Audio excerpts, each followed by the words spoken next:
Audience, दो sets of audience यहाँ पे है। कुछ ऐसी सेट ऑफ ऑडियंस हैं जिनका एम है बस पैसा कमाना, they are already busy in their lifestyle.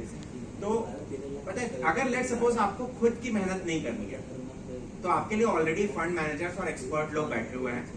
Late suppose if you are, देखिए म्यूचुअल फंड में लेट सपोज आप इन्वेस्टमेंट करते हैं तो फंड मैनेजर आपके बिहाफ पे खुद ये डिसीजन लेता है। सो वो सेट ऑफ लोग जिनके पास टाइम नहीं है या शायद पैसे नहीं है, अगर उतनी एक्सपर्टीज नहीं है, डर लग रहा है, उन लोगों को तो फंड मैनेजर की बात सुननी चाहिए, भाई पैसा देके भूल जाओ, फेयर इनफ। लेकिन अगर आपकी बात जैसे की जाए कि यार let suppose if you want to invest on your, आप अपने हिसाब से इन्वेस्टमेंट करना चाहते हो, तो देखिए obviously it is a very vast topic, but मैं आपको कुछ प्रिंसिपल्स बता देता हूँ। जैसे देखिए वैल्यू इन्वेस्टिंग एक टेक्निक होती है जिसको लाइक पास्ट में सारे लोगों ने सराहा है कि यार it is a good technique, net profitable हो जाता है।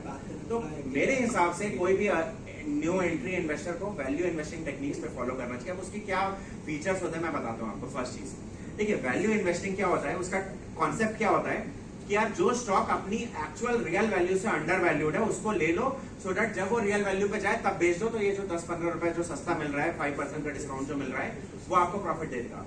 इसको लाइक नॉर्मल मार्केट में ऐसे दिखाते हैं कि जैसे लेट सपोज क्या होता है कि कई बार जैसे लेट सपोज कहीं पे सेल लगी, मान लेते हैं कहीं पे सेल लगी, आपने 10% डिस्काउंट पे माल खरीद लिया, बाद में कॉस्ट प्राइस पे जब चल रहा है उसको बेच दिया ले जाके, बट अगेन वो प्रैक्टिकली ऐसा कर पाना पॉसिबल नहीं होता है। तो वैल्यू इन्वेस्टिंग के टेक्निक्स मैं बताता हूँ क्या क्या मेजर टेक्निक्स होते हैं।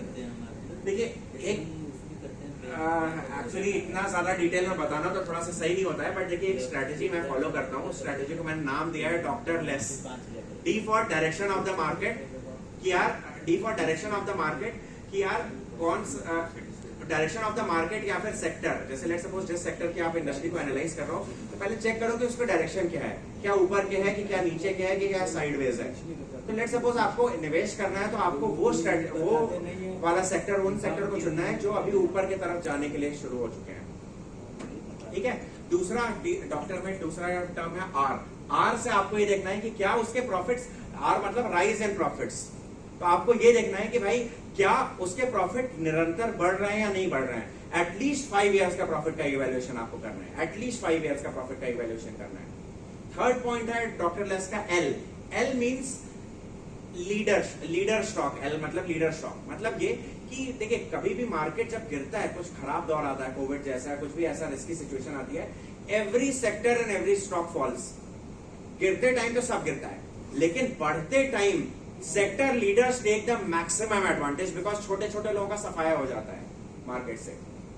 ठीक है। एल के बाद ई से आपको क्या करना होता है, अर्निंग्स एस्टिमेट।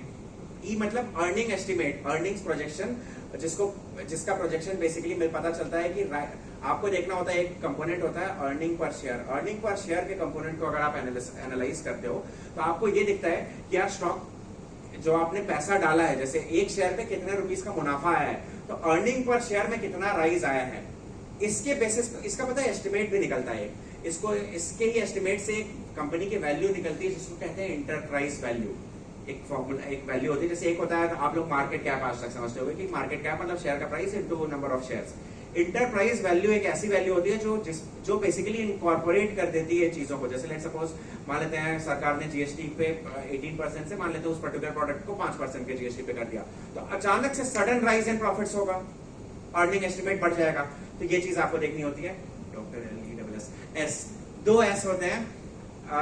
देखिए एक लास्ट वाला जो एस है वो तो मैं नहीं बता सकता, बिकॉज अगेन फिर वो सेबी वाला प्रॉब्लम्स आ जाएगी, बट एक जो फर्स्ट वाला जो एस है उसमें आपको क्या देखना होता है, इस सेक्टर बेसिकली वो एस इजी करने के लिए दिया गया है, वो एक्चुअली सी है। बेसिकली आपको देखना होता है कि क्या वो सेक्टर साइक्लिकल सेक्टर है या फिर वैसा सेक्टर। अब जैसे मैं आपको एग्जांपल लेता हूँ कि जैसे अभी दिवाली आने वाली है, तो आपको पता है यार सब लोग पेंटिंग वेंटिंग ये सब कराते हैं, पेंट के स्टॉक्स पे बहुत ज्यादा तेजी आने वाली है, लेकिन अभी बारिश का समय चल रहा है तो लोग पेंटिंग का काम नहीं कराते हैं। तो कुछ ऐसे सेक्टर होते हैं जो मतलब लाइक जो किसी समय खूब प्रॉफिट करते हैं, किसी समय नॉर्मल रहते हैं।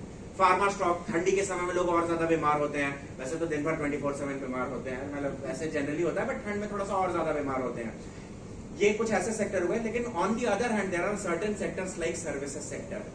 यार चाहे वो जो भी चीज चल रहा हो, जैसे let suppose construction service provide करने वाली कंपनी, जस्ट डायल या जो भी इस टाइप से रिलेटेड कंपनीज होती है जो सर्विस प्रोवाइड करती है, that industry is always in demand. Yes, उनके डिमांड में फ्लक्चुएशन होता है, प्लस माइनस थोड़ा बहुत ऊपर नीचे होता है, तो आपको ये देखना होता है। लास्ट वाला चीज मैं नहीं बता सकता, but because it will be very specific, आपको बाहर बता दूंगा।